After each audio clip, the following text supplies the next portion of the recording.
Winter Dreams by F. Scott Fitzgerald, Part 2. Now, of course, the quality and the seasonability of these winter dreams varied, but the stuff of them remained. They persuaded Dexter several years later to pass up a business course at the State University.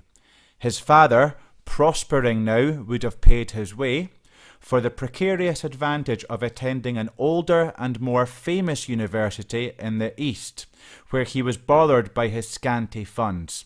So simply just meaning he had the opportunity to go to a good university, the State University, because his father was able to, but he decided because of the prestige and a more famous university in the East, he went there instead, where he was bothered by his scanty funds, meaning that he didn't have as much money by going to this university as he would have if he had gone to the State University.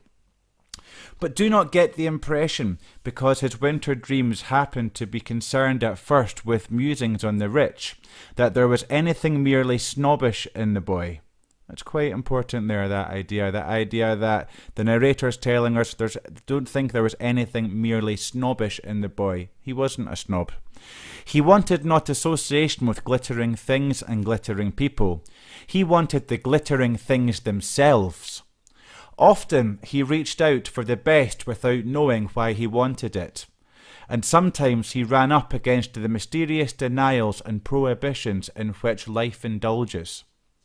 It is with one of those denials, and not with his career as a whole, that this story deals. So again, we've got a very self-conscious narrator being here. Excuse me.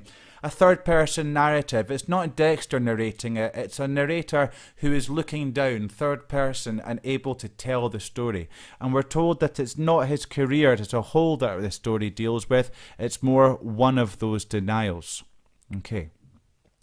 He made money. It was rather amazing. After college, he went to the city from which Black Bear Lake draws its wealthy patrons. When he was only 23 and had been there not quite 2 years, there were already people who liked to say, "Now, there's a boy." All about him, rich men's sons were peddling bonds precariously, or investing patrimonies precariously, or plodding through the 24 volumes of the George Washington Commercial Course.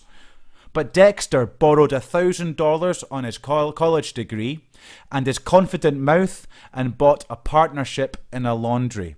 So again, we're instantly seeing here, by the age of 23, so he's gone from age 14 when he first encountered Miss Judy Jones, he's now 23 years old, and he's different. He perhaps not so much wants to be one of the rich, he wants to be better than the rich, he wants to be above them, but he wants to do it his own way. Unlike all the rich men's sons, he's not going through the traditional economic routes to prosperity and becoming rich. He's doing it himself. He borrowed $1,000 in his college degree, and with that and his confident mouth, bought a partnership in a laundry. It goes on to tell us, it was a small laundry when he went into it, but Dexter made a speciality of learning how the English washed fine woolen golf stockings without shrinking them, and within a year he was catering to the trade that wore knickerbockers, the very, very rich. Men were insisting that their Shetland hose and sweaters go to his laundry, just as they insisted on a caddy who could find golf balls. A little later he was doing their wives' lingerie as well, and running 5 branches in different parts of the city. Before he was 27, he owned the largest string of laundries in his section of the country. It was then that he sold out and went to New York. But the part of his story that concerns us goes back to the days when he was making his first big success. Again, the narrator self-consciously bringing it back to the early days. It's telling us, the narrator's telling us, yes, he became rich, he became successful, but that's not what this story is about. We're told, when he was 23, Mr. Hart, one of the grey-haired men who liked to say, "Now there's a boy," gave him a guest card to the Sherry Island Golf Club for a weekend. Sherry Island Golf Club. Where have we heard that before? So, he signed his name one day on the register and that afternoon played golf in a foursome with Mr. Hart and Mr. Standlewood and Mr. T.A. Hendrick. Mr. T.A. Hendrick again. Go back to part 1. Who's this man? He did not consider it necessary to remark that he had once carried Mr. Hart's bag over this same links, and that he knew every trap and gully with his eyes shut. But he found himself glancing at the 4 caddies who trailed them, trying to catch a gleam or gesture that would remind him of himself, that would lessen the gap which lay between his present and his past. It was a curious day, slashed abruptly with fleeting familiar impressions. 1 minute he had the sense of being a trespasser, and the next he was impressed by the tremendous superiority he felt toward Mr. T.A. Hendrick, who was a bore and not even a good golfer anymore. Think about how Dexter's beginning to change compared to age 14 and 23, how he's developed. Then, because of a ball Mr. Hart lost near the 15th green, an enormous thing happened. They were searching the stiff grasses of the rough. There was a clear call of 4 from behind a hill in their rear. 4 is what you shout on a golf course if you think that a golf ball might hit somebody. So they heard a clear call of 4 from behind a hill in their rear. From behind them. And as they all turned abruptly from their search, a bright new ball sliced abruptly over the hill and caught Mr. T.A. Hendrick in the abdomen, in the stomach. "By Gad!" cried Mr. T.A. Hendrick. "They ought to put some of these crazy women off the course. It's getting to be outrageous." A head and a voice came up together over the hill. "Do you mind if we go through?" "You hit me in the stomach," declared Mr. Hendrick wildly.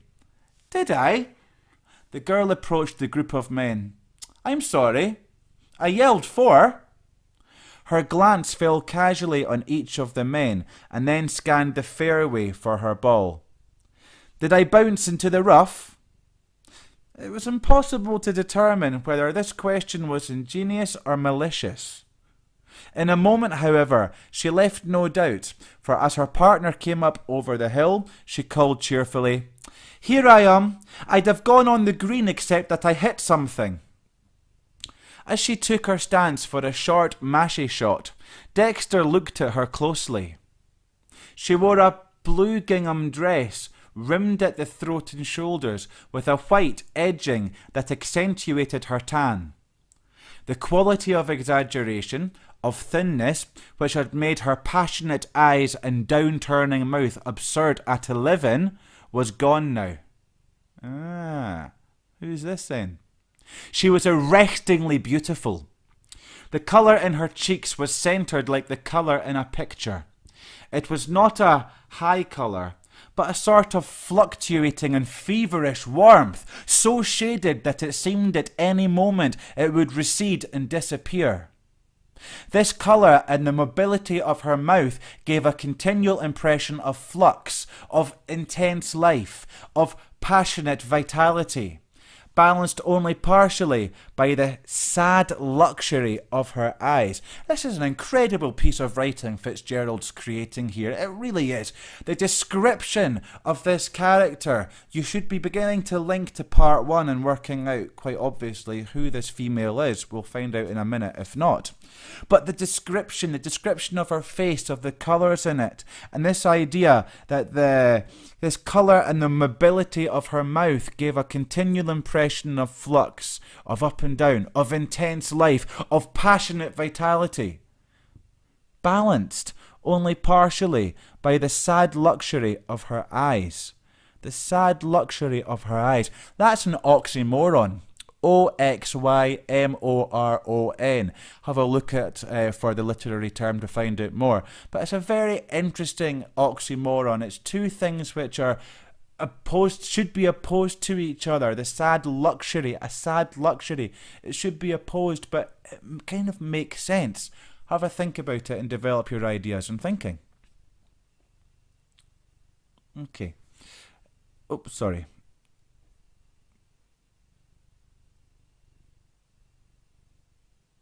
There we go. Sorry, I do apologise.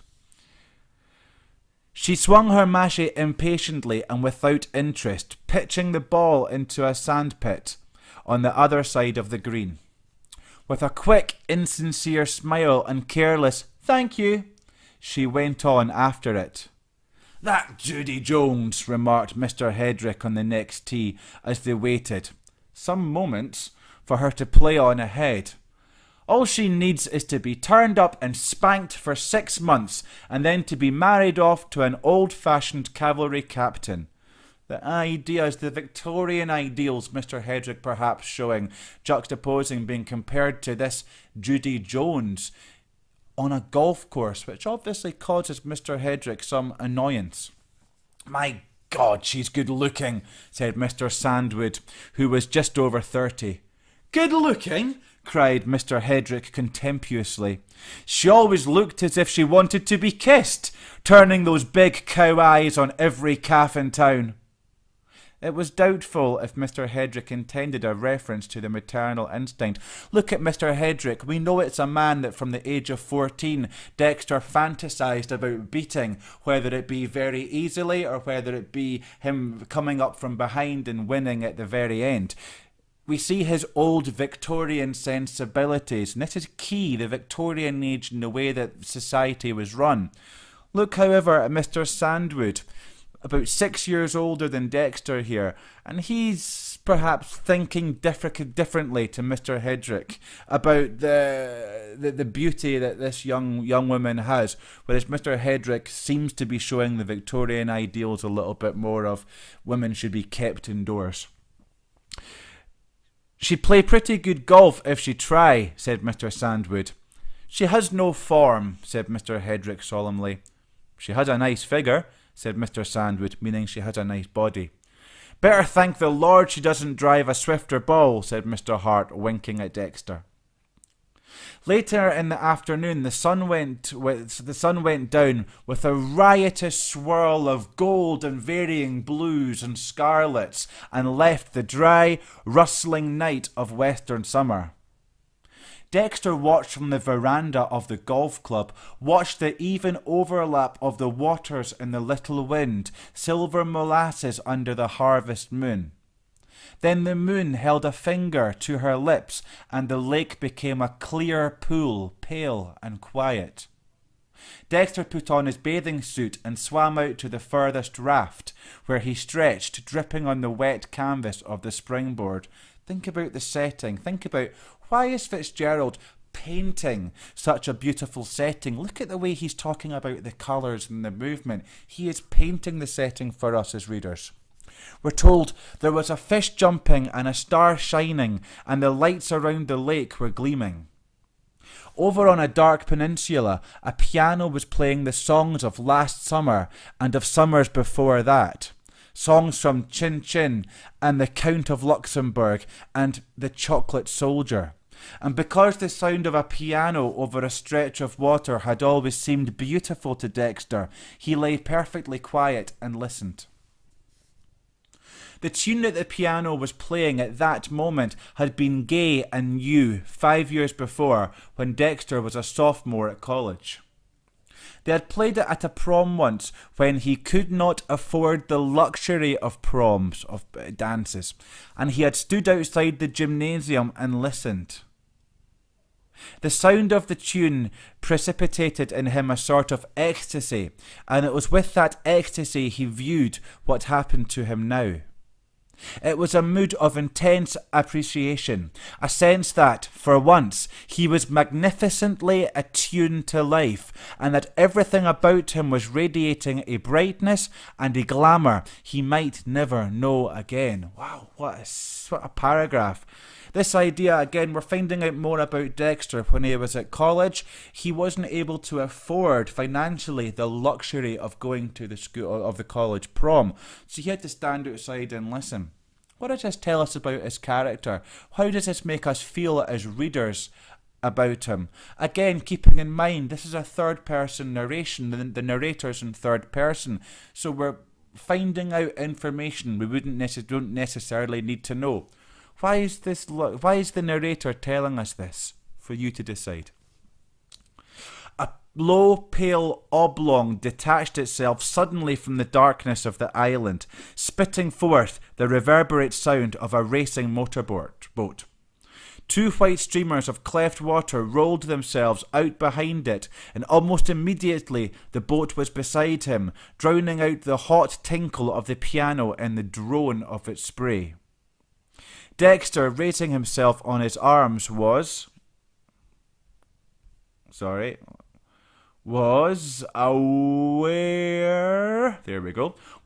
of a figure standing at the wheel, of two dark eyes regarding him over the lengthening space of water.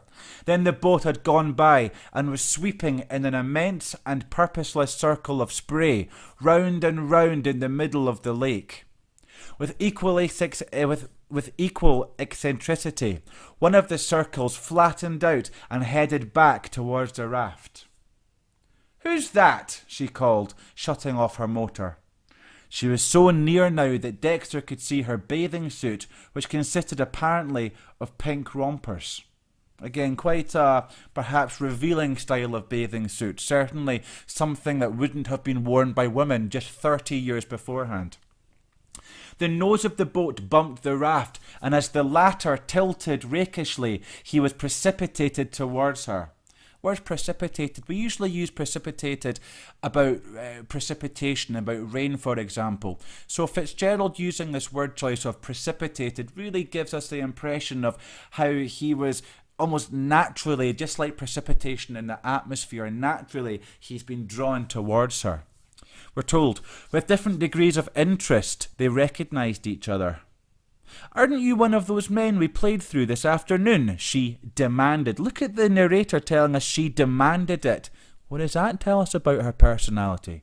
What does that tell us about her as a young woman in the 1920s? And again, he was.